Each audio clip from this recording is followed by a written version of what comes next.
smaller, but no less magic screen, manned by Michael Marillier. Michael, put us in the picture on a national level. So Marcel, clearly 57% for the ANC, the DA sitting around about 22%, and the EFF still in double figures. We mentioned a little bit earlier that it had breached the double figure mark, so 10.1% at the moment. Just to put the ANC's performance in perspective, rewind just 10 years and it was almost 8 percentage points higher. So not particularly good from that point of view. It still has a strong majority, but it has been losing support over the last decade. Of course, that decade was the Jacob Zuma era.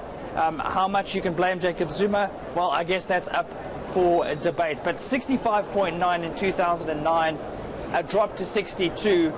And this year perhaps will go down in history as the election in which it fell below 60%. So that's where we're sitting in terms of a national picture at the moment. And I do know that you want to talk about the turnout, and this is important. We got these figures roughly an hour ago, and we're looking at about, 12.416 million valid votes. If you take that into the big picture, with 80% of votes counted, we have a turnout of about 65.5%. That is the lowest in our history. Indeed. Now, Xoli, this is a very, very interesting talking point, and a very serious. When the dust settles here and they pack everything up, the IEC, the government, and various political parties will have to have some serious talk about the fact that we've had a national general election where we've seen almost a 10% drop from the last general election in terms of voter turnout.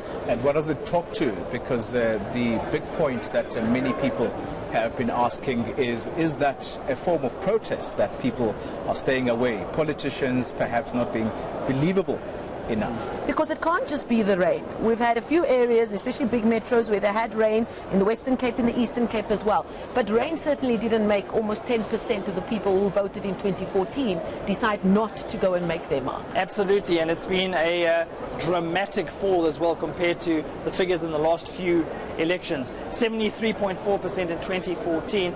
And as we said, just 10 years ago, it was as high as 77%. Important to note that in a lot of mature democracies like France, the United States, the UK, for instance, 65% is not a terrible turnout rate. So people might argue voters are getting used to democracy. Perhaps they're taking it for granted a little bit. But certainly, we're only 25 years into our own democracy. And if you go back, in fact, just to 1999, just 20 years ago, that turnout rate was at 89%. So that is a sharp decline, and I imagine the political parties will be a little bit concerned. How can they boost those numbers for 2024? And giving my age away, 99 was the first time that I made my mark. So that's happened in my lifetime, and so, I'm not that old. As Mike says, perhaps it's a sign of a maturing democracy. Even more reason, therefore, the IEC should minimize all these mistakes we're seeing.